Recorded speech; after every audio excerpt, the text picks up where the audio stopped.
Bienvenido, mi gente linda. Hello, my folks, to Un Poquito de Todo. Second episode of the day. We didn't change clothes, FYI. It's going to be a quick Q&A. Less emotional, I think, than the rest. That was good. It's going to be a fun one and stuff. So just to kind of know each other and you guys know me and blah, blah, blah. So, a ver, Yvette, hazlo. Woo, okay. I was an intense episode earlier, so now we're going to lighten it up a little bit. So one of my questions is, what inspired you to become a real estate agent, and not just an agent, but an entrepreneur? I'm still trying to become an entrepreneur. No. What inspired me? Oh my God, this is such a, so I've been, my family members actually, so I'm from LA, and a lot of them have done real estate. I mean, that's their thing. So early on, I knew even before I got married, I used to I liked the vibe. I liked, and I dealt with a lot of Latino agents back then as well. I liked the vibe. I loved the problem solving, So I knew, and I've always been in sales. So that's something that I've always done sales. Early on, I used to manage stores, retail, and I knew that that's a direction that I wanted to go. I was going to school to be a lawyer. That makes sense to me. I was going to school. That was my thing. I was going to go to school to be a lawyer, and then pues no salieron las cosas así. So anyways, I ended up when I got married, when we came here, I'm like, you know what? I'm going to do this. I'm going to see. I think I could do this, and I could help people, and I think I'd be good. And yeah. And since I've been doing it, it's been pretty successful. I'll tell you, I want to give you a story piggyback on that. It's with my first deal, and I want to make sure, I don't even know what question in there is that. Pero cuando yo decidí hacer real estate, when I decided to really full-blown do real estate, I was still working full-time at a job because we needed to pay the bills. We had just gotten married and stuff, so I needed to pay the bills. And I always said, hey, when I get my first deal, I'm going to quit my job, okay? Because, of course, pues no se quiere quedar uno sin dinero, right? When I get my first deal, I'm going to quit my job. So I got my first deal, and it was a referral from my husband at his job. Man, I quit my job while it was an escrow. That transaction, girl, took 3 freaking months to close. So it's just to show you the kind of what I set the tone for the rest of my damn transactions. It took 3 freaking months to close. It was a good one. It was a good one. But so with that, so the entrepreneur question, that's when I knew I didn't give up, and I only kept hustling. And, now I knew early on how to solve and make it happen. And I don't know, maybe convince or bullshit the agent on the other side, because que se quedó in transaction with me for 3 months, being a new agent. That's some skill. That is, I'm like, I could do this. That's some skill. I could do this. Yes. So it became, to me, I'm like, you know what? I'm gonna make a business out of this, and voila. I love it. And indeed you did. You were one of the top agents. That's how we met, right? Yes. At the Builder, and you were one of the top agents. And I always admired that about you. You had such a good problem solving strategies, always very positive, always like, we're going to make this happen. Oh my God. You would connect with people. So love it. We would stick como decían, el chicle en la pared. Yes, if it stuck. that's okay. And it would work 9 times out of 10. Yes, yes. So I love that. Okay, so you did, let's see, how do you incorporate your cultural background into your business practices? I know we talked about that a lot. Well, how do I incorporate that, huh? I don't even know if I do. The bulk of my business is Latino. But let me go back and tell you why I stuck with Latino, and I only not sell with Hispanics and none of that. But when I first started in the business, and people who in the same culture might understand this, when you first started in the business, you're very, very lost. Okay? And overwhelmed. You're overwhelmed. And back then, I mean, it's not what we have now. I mean, it was really all face-to-face and stuff. So I felt early on, I felt more comfortable in the Latino community. Even though I speak the language, I'm an American, I was born here and stuff. So I thank God que hablaba español. I felt more, I mean, that's funny to say, but I felt more comfortable in the Latino community. Why? So I think that's how I kind of incorporate, because I felt that I was going to learn with them. Does that make, because But you felt comfortable I to did, do so. Yeah. because you the felt accepted, I'm sure, yeah, comforted. well, one, I'm a salesperson for Right. sure, but I felt that el contrato igual, sí, I knew how to read it and all that stuff, pero para explicarlo, to explain it, I felt that I didn't have to go into detail. Like it was, I just felt more comfortable. Yeah. Yes, I get that. And Yeah. I'm sure they felt the same with And you. then, and they did. So then I'm like, okay, this works. Nos estamos aprendiendo. I'm learning. I'm making mistakes. And you know, in every mistake, you only become better. It's not until I started working new homes where I was introduced to different, obviously, cultures, because no había mucho Latino, where I'm like, oh, you know, I got it in every culture here, you know? So that's, I think, how, and I continue to do that. So I bring in, you know, see, and it comes down to values at the end of the day. Values, Yeah. It comes down to values, Yeah. and people see that. So I forgot that. Oh my God. Good memories, huh?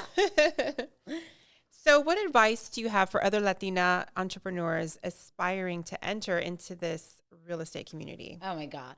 We just talked about that too, right? Man, we are pretty badass. We not only have, let me just tell you, and not to say this because, oh my God, soy Latina y mujer. We have two markets. I feel like as a Latina, we could conquer so much more than others that are not Latina. Aside from being a woman, no quitarle nada a nadie, but being a woman, I think we already, we do attract more business, I think, right? Don't you think, you know? And I think it's a nurturing type of business where Correct. people need their hands held and they feel Yes, a and little we're more more, comfortable. and we are bilingual. I mean, so we're not just, we're helping the Latino community. We're helping, you know, other cultures. Yes. So I was like, God, we could, girls, man, we could conquer this damn freaking world. Yes, we can. But do not, and just make sure, do not let anyone, because you're a Latino, you feel that, don't let anybody tell you otherwise. I mean, shit, we got it. We really are pretty badass, yeah? We can do it all. We could do it all. Well, speaking of, how do you unwind after a busy day of showing properties, negotiating deals, and just being an all-around chingona? Mucho tequila. No te creas. No. That's not true. That is not true. Especially as you get older. Ya ni puedo ni tomar and stuff, you know. You know what? As I'm now, it was different back then. But now as I'm getting older, I love my house. Fuck, I love to be in my house. I can't wait when it's a busy day. I get in my comfy clothes. I still love to work. I feel like I always have to have my laptop on. And I tell my and they already know my folks at home. They're like, mom's gonna do mom. That's what makes her feel good. Like she needs to feel like I'm constantly doing something, you know, to prepare for the next day. But being on my couch with my comfy clothes and watching old movies. Oh, I love that. Yeah. I just, that's.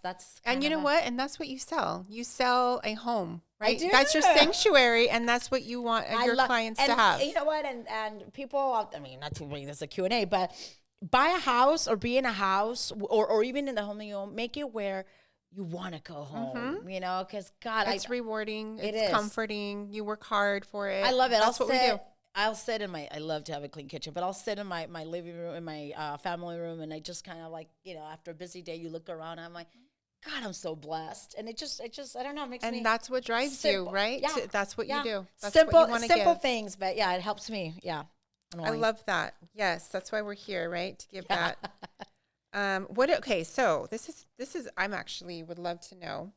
What is your go-to strategy for staying organized and on top of your busy schedule? You're so busy. How do you do it? I am not organized. What? I'm letting you know that right now. You know what? I organized. Well, I guess I am. I mean, I guess I have. I mean, you get it done. I get it done. So that's the thing. Organized. I have a million things going at a time. I have a calendar. Do we forget things? I'm not the way I decide out here that, oh my God, everything, I'm always on time. No, that's not, you know, you prioritize. I have a to-do list. Every night before I go to bed, I make sure I check off what I did and what I didn't do, because shit happens. In the morning, I'll pick up where I left off. But, you know, and in this business and with kids and husbands and stuff, you might have a whole damn organized or list or whatever, and then se te mete algo or something comes up or whatever it may be. But I do like to make my list. So I'll have a lot of to-do lists, put stuff on my calendar. I do have an assistant that helps me. And, you know, priorities. At the end of the day, clients come first, and then everything just kind of falls into place. Yeah. But a to-do list, I think we all need that. I didn't do that before. So now I get more like, okay, you know what? I feel accomplished once I have my list going. Yeah. Yeah, I mean, that's good advice, especially as a mother and a wife as well. Yeah. And I have a to-do list for my husband and my other kids. Yeah. Okay. If you could give your younger self one piece of advice before starting your entrepreneurial journey, what would it be? Start whatever you're going to do it now. Do not wait for whenever you think right timing. You're never going to have enough money. You're never going to have the right people. Just do it.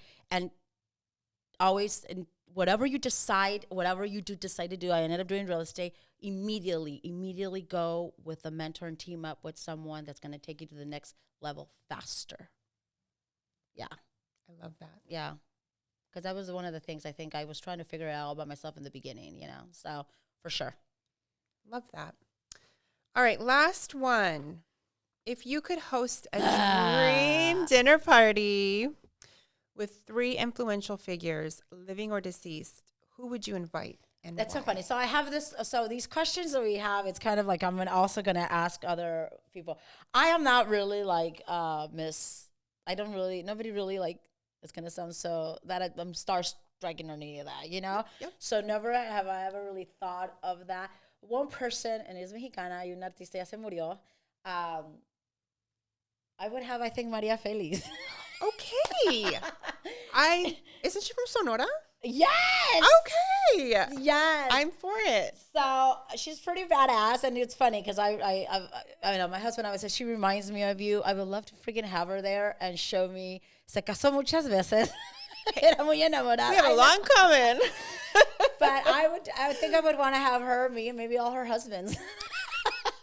Yeah. Sign me up. If I could just be a fly on the wall. But I don't have any. That's because her what I liked about her is her personality. She was she knew what she wanted, very determined, and made it happen in a man's world. Yes. And she's still like, you know, she's iconic. Oh, for sure. She's freaking badass. Le valía cacahuate, madre todo. Love it. And I love it. I would love to, yeah. That's it, really. Oh, I love that. That was the best answer Yes. ever. Ever.